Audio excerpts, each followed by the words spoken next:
We're here again, and I'm kind of excited about it. Hi guys, it's April, and it's the start of another reading vlog. I am going to be tackling this one right here. So this is Words of Radiance. This is, of course, book 2 in the Stormlight Archives. I want to read all of these before November.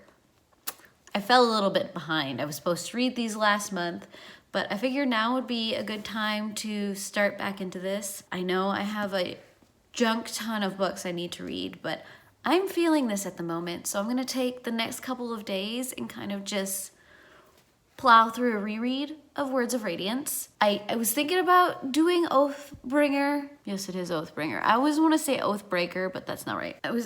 I'm supposed to be reading that this month. It might end up as the beginning of next month, right before 4 comes out. But now I'm going to focus on these ones. I, of course, will give you my thoughts as I'm reading through these. I'm excited about it. Let's do this. Honestly, I haven't gotten very far. I'm only 15 pages in. I've just read the first section where Yasna, we're seeing her live through the assassination of her father. And it just so happens that the same night the king is killed, her father is killed, she goes to Shadesmar for the first time. And she's starting to put all of these pieces together. And she is the one that the Parshendi confessed to about being the ones who hired the assassin, who is the Shin, who is formerly in possession by the assassin that Yasna just hired to keep track of her brother's wife. It just amazes me how interwoven all of this ends up being, and the fact that you're starting to see that the Parshendi know a lot more than anybody else does. And you're getting all these little hints at things like that. The music, the beads, the sounds, and just the way they're acting. And so I had to just kind of pop in and just give a couple 2 cents about all of that, because I need to remember this moment. I need to not forget it, because I didn't necessarily pick up on that the first read through. Okay, next update. I am now about 100 pages through Words of Radiance, and we are now at the point where Kaladin's starting to get his Bridge 4 into being the guards of Dalinar and the king, and we're now starting to hear Dalinar's plans for reforming the Knights Radiance and uniting Alethkar. But to do so is going to create a war within the factions, and right now we're trying to divide to conquer, and we're in the middle of a war planning meeting, and Kaladin is trying to get a feel for all of these light eyes, and he's starting to put together some thoughts and opinions on each of these light eyes. We also have Yasna and Shalon. Yasna has decided that to make sure that Shalon and her family are safe for the time being, they're gonna lie and say that she has come to Yasna for help, and hopefully that will hold some people back for the time being. And at the same time, Shalon is now going to be betrothed to Adolin. It's going to be interesting to see them meet up again for the first time, to see how all of that starts to play out. And then, of course, you have Kaladin in that whole dynamic. So, just wanted to stop and give a brief update. I am now going to continue my day. It's another update. Gotten to the point where Shalon had to convince the boat that they need, or the ship, excuse me. The ship needed to save the crew. Things have gone kind of very wrong for her, and she doesn't know if Yasna is alive or not.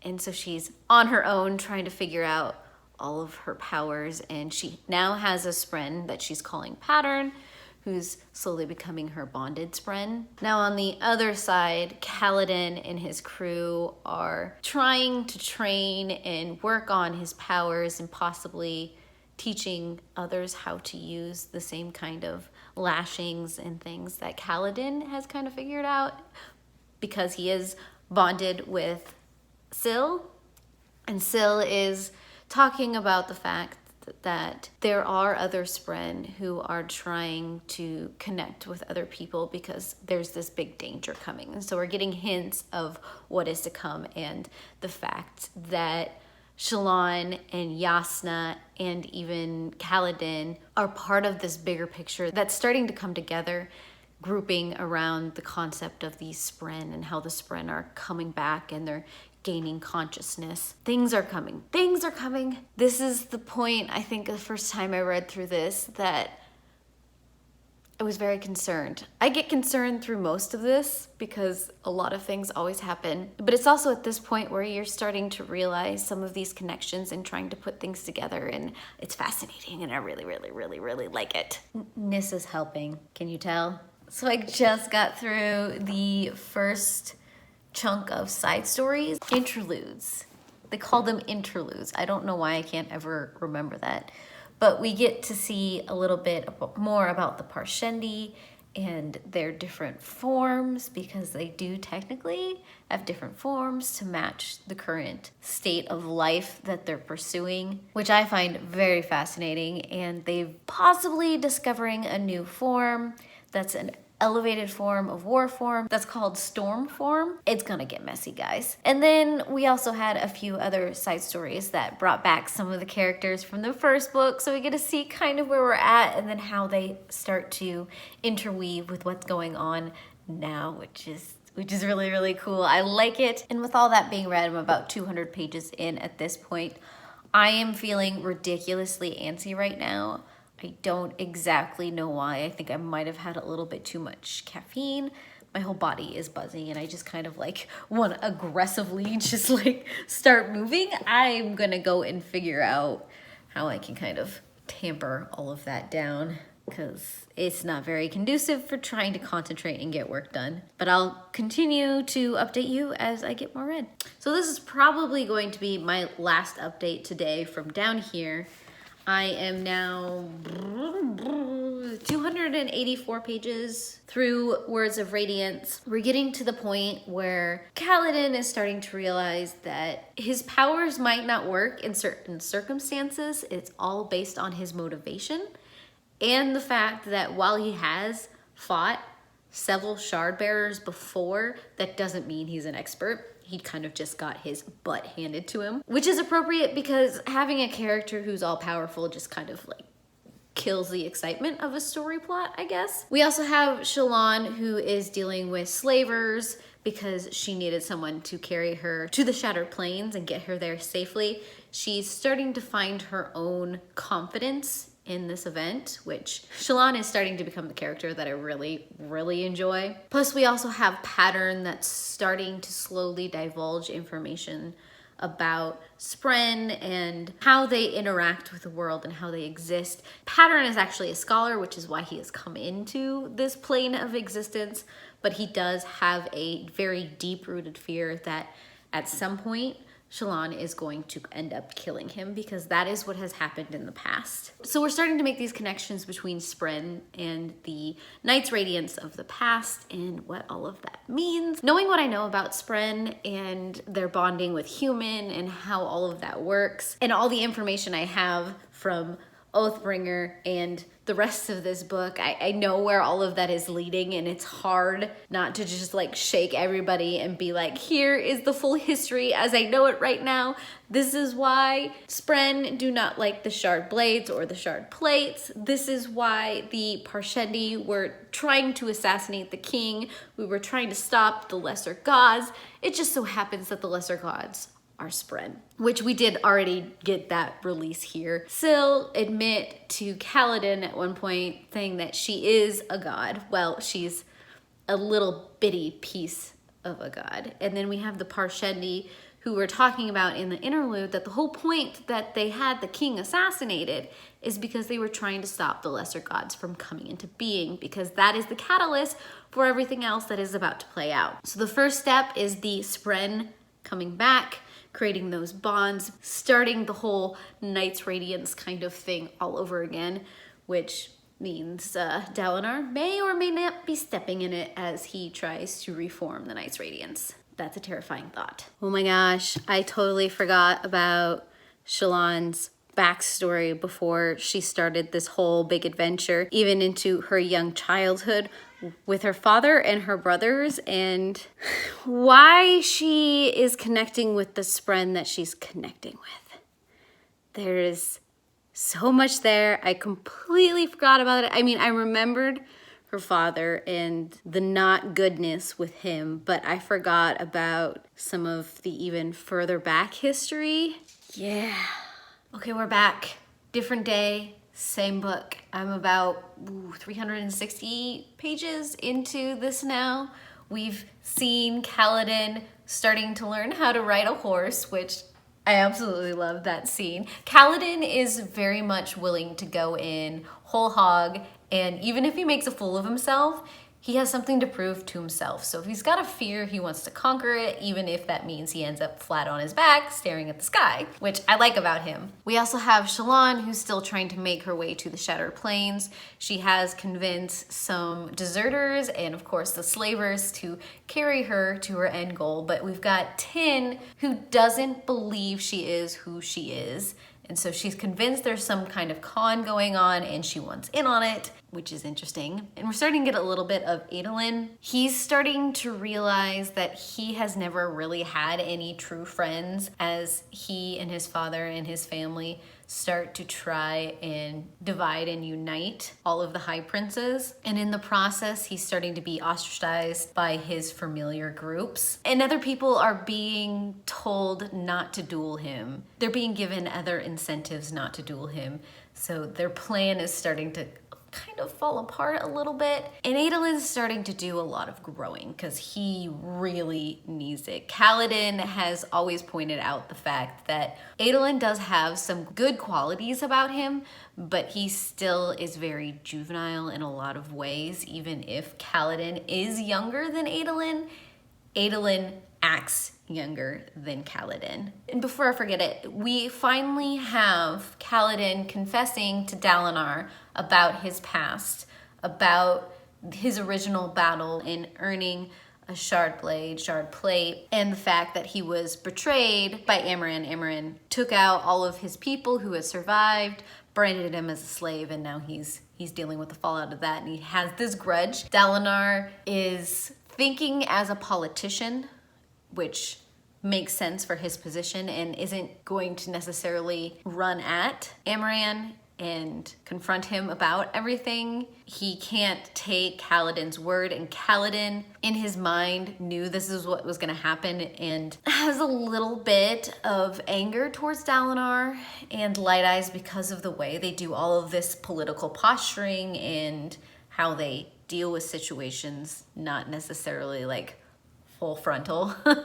So there is some of that starting to happen, especially since Kaladin is constantly having Amaran in his face, in his viewport, and he's starting to realize how much of those feelings are still there that he hasn't let go of. So I'm feeling a little better today. I feel like yesterday when I was doing a lot of my updates, I was a little kind of like blah about everything. I don't know what my mood place was yesterday, but today I took a nap when I probably shouldn't have taken a nap, and I'm feeling ready for everything that is going down. So hopefully these updates will be a little bit more than yesterday's. Yeah, I don't know what yesterday was. Being human is weird. I'm just about to hit the next set of interludes. We've had a whole bunch of stuff go down. Tin finally realized who Shalon was, and Tin was actually hired to assassinate Yasna. So things didn't go so well. Shalon has pulled forth a shard blade, and the rest is history. We also have the fact that even though they don't know it yet, Kaladin and Shalon have met. He was on patrol. She was pretending to not be herself. And in the end, she ended up taking his boots, which was perfect on so many different levels. But we then also had a deal-in with the assassin in white, and Kaladin realizing that this assassin can do the same things he can, but better. But luckily, Kaladin, while stabbed, was able to heal himself and didn't die from the encounter. But of course, now the assassin in white knows that things are coming back it's not going to be to his benefit. Not that his whole existence has ever been to his benefit, unfortunately. All we know right now is the one who hates is coming. And with that, I'm almost halfway through this book right here. I can probably finish this first half today, and then maybe I'll just do the second half the next 2 days. That seems reasonable to me because this is a honking book. But otherwise, I'm very happy with the progress that I have been making so far. So we're on track. Gonna watch the dog try and get up on the bench right now.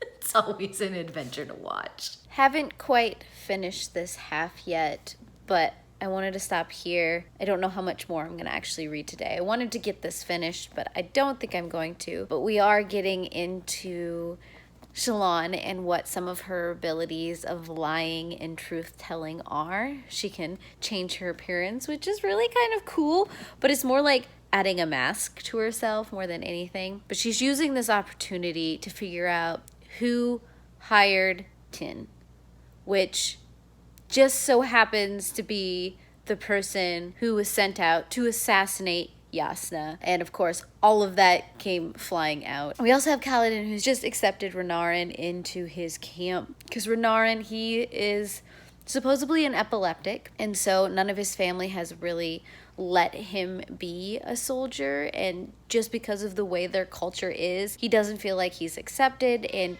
he feels like it's something he needs to do. So he went to Kaladin to say, hey, I won't get in your way, give me some of the most menial tasks you have, but please let me at least experience it, which I really like him for that. He's one of those quiet, subtle characters that has the biggest impact. So keep your eye on him. We also have Nivani. We haven't seen a lot of her, I mean, in and out, but we haven't really got her perspective for this whole book yet. This is kind of the first time, but she's experimenting with her engineers and she's kind of figuring out how to float platforms, which is almost the same thing as the surge binding windrunner techniques that these guys can do with Stormlight. Just don't know it. They're all from the same pieces. I don't know if I talked about some of the interludes that happened and the fact that the Parshendi have found storm form, which is actually not a good thing.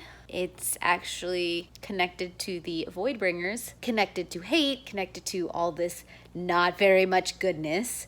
We're seeing all of these pieces come together and we're starting to learn some things. But Shalon is now at the camp, obviously. I think I forgot to mention that. And she's managed to tell everybody her story. They do believe who she is, which is a good thing. But she's not staying at Dalinar's camp. She doesn't think she's going to have enough freedom there, which I agree. There'd be too many eyes watching her. So she has managed to procure a spot in one of the other High Prince's camp in hopes that she can start investigating all of the things that happen around Yasna and things like that. I think I'm going to end this here. I don't know if I'll have any more updates today. If I do, it'll be a surprise. Otherwise, it'll probably be tomorrow. Feels like forever since I've done an update from my car, but I just went in to pick up the last of my stuff at work.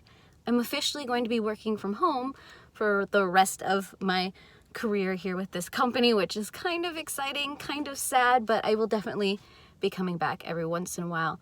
But as I was pulling stuff out, I was getting a little bit of reading plus some of the stuff that I got done last night, so I thought I'd give you an update and give you a change of scenery. So we've gotten to the point where Shalon has tried out her new pretending disguise, her ability to transform into other facades. She is now sort of working for the people who hired Tin. She's trying to infiltrate them. She's starting to realize just how naive she is about how the world works. And then we got Kaladin, who is starting to train, learns that Moash is the one that attempted to kill the king because there's some back history there that's kind of really harsh. Some of Kaladin's choices are definitely affecting Syl, whether or not he knows it. It hurts to watch, especially since I know what some of those reasonings are and those connections are, but Kaladin definitely needs to learn some things he needs to learn some things. So I haven't gotten like that much further than I have last time, so I'm going to head home, unpack the car, and set up and start working from home. My new location. This feels so weird. I just wanted to do a little mini check-in because we've gotten to the point where it has come to light that Shalon has actually met Wit before, and Wit knows about her powers even before she realized she had powers. There is a lot more to Wit, for sure, and he's just one of those characters that I love learning tidbits about. He's one of those enigmas that I think really pull this story along. But then we have Kaladin, who finally let Shin have a weapon, and he's starting to bridge that gap between human and Parshendi. He has this honor in him, hence why he has Syl, and he has this goodness in him. He just sometimes takes a little while to realize that, because now we're starting to get into some very uncomfortable stuff because Moash is trying to bring him into the plot to assassinate the king. And Kaladin is torn because he has spent so much time with Moash. Moash is one of his men. He doesn't feel right about any of it, but at the same time, he doesn't feel right about turning Moash in. So he's fighting this internal battle about what to do next. Also, side note, this shirt is like neon. Like neon. Don't know why I decided to put it on, but interesting life choices that I make.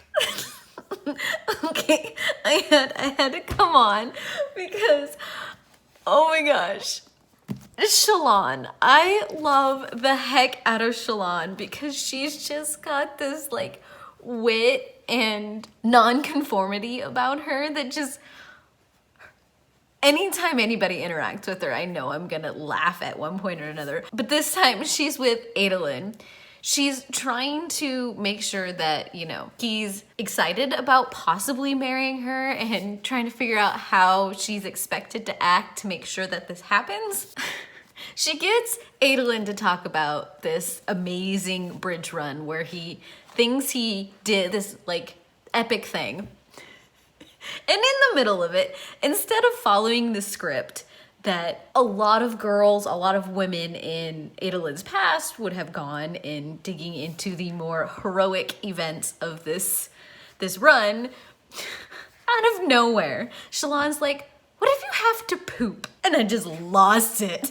Because, I mean, it is a question that a lot of, you know, us may have when they're in these huge, bulky armor and these shard plates. What if they have to go to the bathroom? What do they do? I can't stop laughing. And it's not necessarily because it is that question. It's just the way it just came out of Shalon's brain, out of her mouth, and just like stopped the conversation completely. I just love it so much.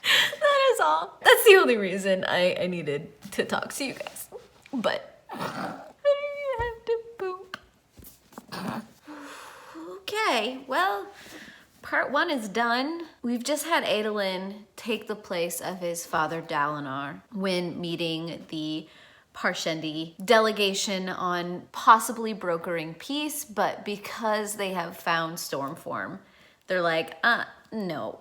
We have a new ace in the hole, guys. This isn't, we're not gonna talk about this anymore. Either we're gonna die or you're gonna die, and guess what? We think we're gonna win now. I mean, they didn't say all of that. That's how I was interpreting things in my brain. And of course they did kind of let it be known that the whole reason that they had the king assassinated 6 years ago was because he had bragged about his plans, thinking that they'd be super excited that their gods were coming back, and not so much. So it is safe to say that the Parshendi kind of know a little bit about what happened in the past. It's interesting that the Alethi have completely like blocked out a whole bunch of things that have happened in the past. I believe the reason why is going to be coming up at some point, if I'm remembering correctly. I do know it has been a while since I've picked up all of these, and this is my first reread of this whole series. I think this is gonna become tradition when a new book in this series comes out. I'm gonna read through all of the books before. So at some point, maybe a lot of this information is going to be retained in my brain. It's just that these are so big, sometimes it's hard not to forget information. Yeah, but I'm gonna start in on part 2. It took me a little bit longer than I wanted to finish part 1. I am still hoping that I'm gonna get this done tomorrow. That's my goal. I'm being spied on. We've just had a big reveal about Shalon's brother, that she is trying to track down what happened to him. Amaran pulled out his shard blade, and it just so happens that the blade belonged to Shalon's brother, which means Kaladin is the one who killed her brother. But right now, Shalon thinks that it's Amaran, and where will this go? We're gonna find out. One of these times, I'm gonna get on to do these updates, and I won't be in a part of the book where craziness is happening, and I know that's a lie. But holy frack, the anxiety in just this section. We are finally getting the epic duel that Adolin accidentally found himself in because he didn't think about how he says words. So it was Adolin against 4 others, of course, totally uneven, and they wouldn't let him, back out. And then Renarin thinks that he needs to go and save, even though he doesn't have the skill set for it. And Kaladin jumps into the ring, and yes, we have a win. And then Kaladin does his normal, stupid, focusing on Amaran, and just kind of makes everything fall apart. I don't blame him. I feel where he's coming from, and I hate the whole systems that these Alethi Light Eyes have. It's so dumb. It's so dumb, and part of me wonders how the heck they got to this point and why they think so highly of themselves just because of the color of their eyeballs. Because honestly, that's dumb. It's dumb. It's dumb. And now Kaladin finds himself in prison because you can't challenge someone that high and insult them that high, even if it is the truth and nobody believes him. Dalinar, oh my gosh, you want to believe so much good about him, but the fact that Kaladin is telling the truth and Dalinar just won't see it because, Amaran is a dear friend who he has just decided to make the first member of this new Order of Knights Radiance, because so dumb. I have to remind myself that Dalinar is a warrior. He knows how to push power that way, and he's not necessarily the most politically minded or most thorough thinking person. I mean, he is doing some planning and some building, but the fact that there is this very powerful dark eye who seems very genuine and has done nothing up until this point to make him questionable in his motives, and there seems to be this big chip on his shoulder. Why would he make this up? That is my question. I don't know. It just makes me so angry. This whole chunk just makes me angry, and I just want to shake everybody. I do know that we are about to hit another sections of Interludes. I believe this is the section in which we finally get to meet Lift for the first time, and Lift is probably my all-time favorite character in this whole series to date. She's not gonna get a whole heck of a lot of showtime in this one, if I remember correctly. It's more in the next book that she is going to get her moment to shine, and I love her so much. There was a point in time when I first got the Hellhounds and we were thinking about names that I really wanted to name the dogs Lift and Spook, just because them being some of my favorite characters in Brandon Sanderson's works. That obviously didn't happen. There was a little bit of pushback with those, but maybe someday I can manage to get those names woven into one of the Nakeds. I know they're not like the best names, but yes, I love them. I love them so much. Things are starting to get a little scary on the Parshendi side of the Shattered Plains. Stormform is taking over, And once it's got a hold of a Parshendi, of a Parshman, it's not gonna let go, and it's not good. It's not good. We did get Lift though.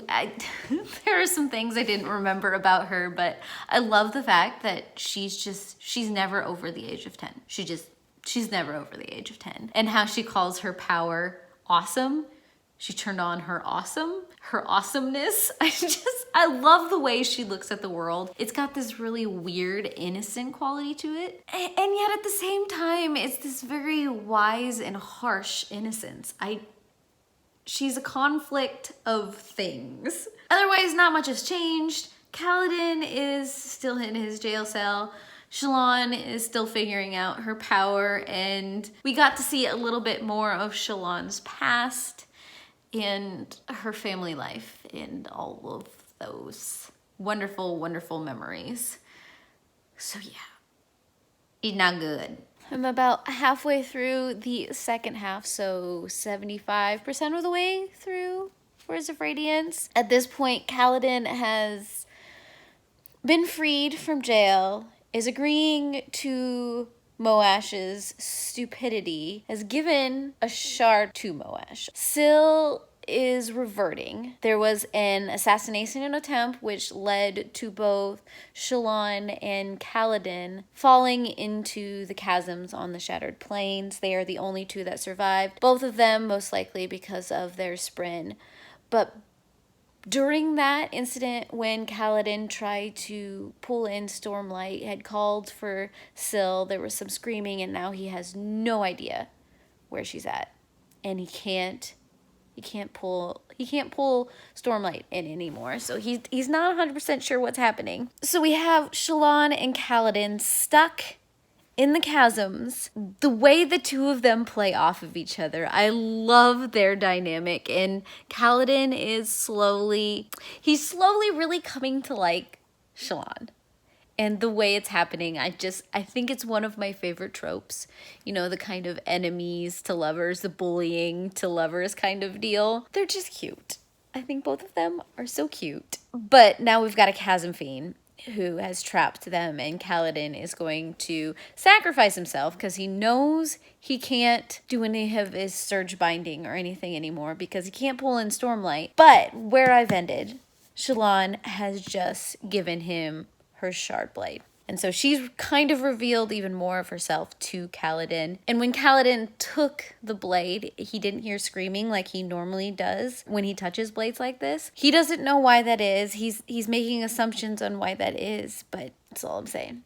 That's all I'm saying. Good morning. We are on day 4 of the reread of Words of Radiance. I think the last time I gave you guys an update, Kaladin and Shalon were stuck in a chasm. They were fighting off a chasm fiend. Things were not going well, and Shalon had passed off her shard blade to Kaladin. Series of events, things happen. They both saw the Stormfather.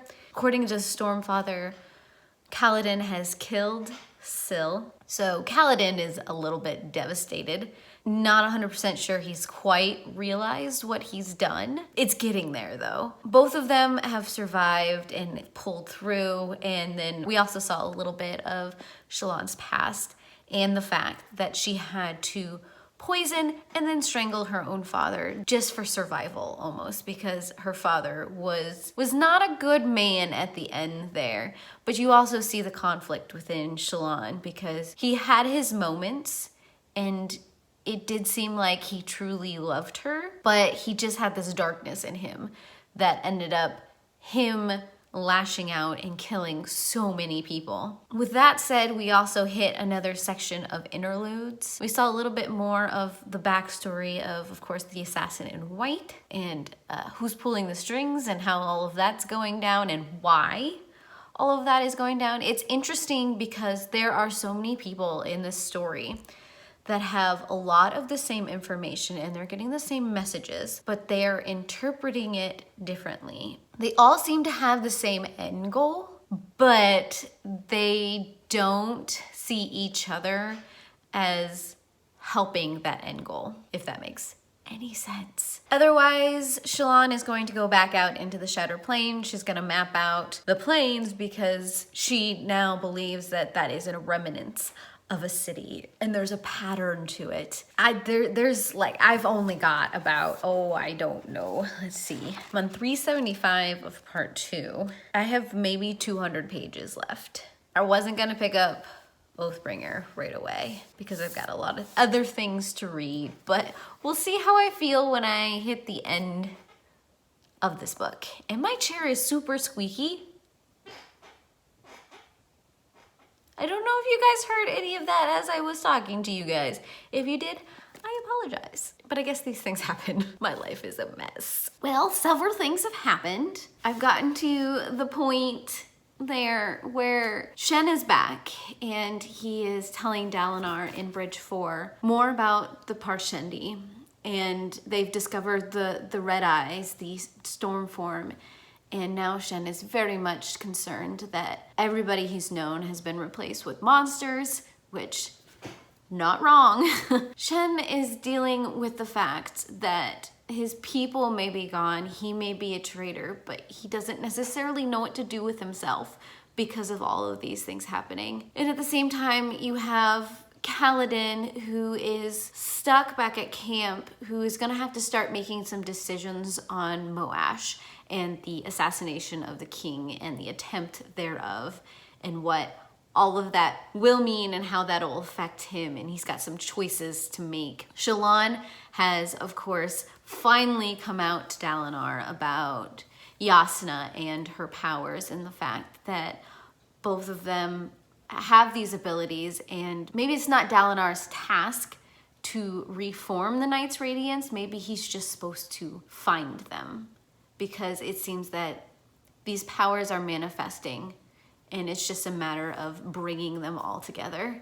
And so now Dalinar knows about Shalon, but Shalon is very adamant that Dalinar tells no one. So that's where we're at. I honestly, I can't remember exactly which point in which this book ends, if it is the finding or not, or just before, I can't remember. Or right before the activation, the minor one or the major one. So I'm about to find out. I've got, I'm on page 419 now, which means I got about 130 odd pages left to read. I'll know eventually. Gilly, what are you doing?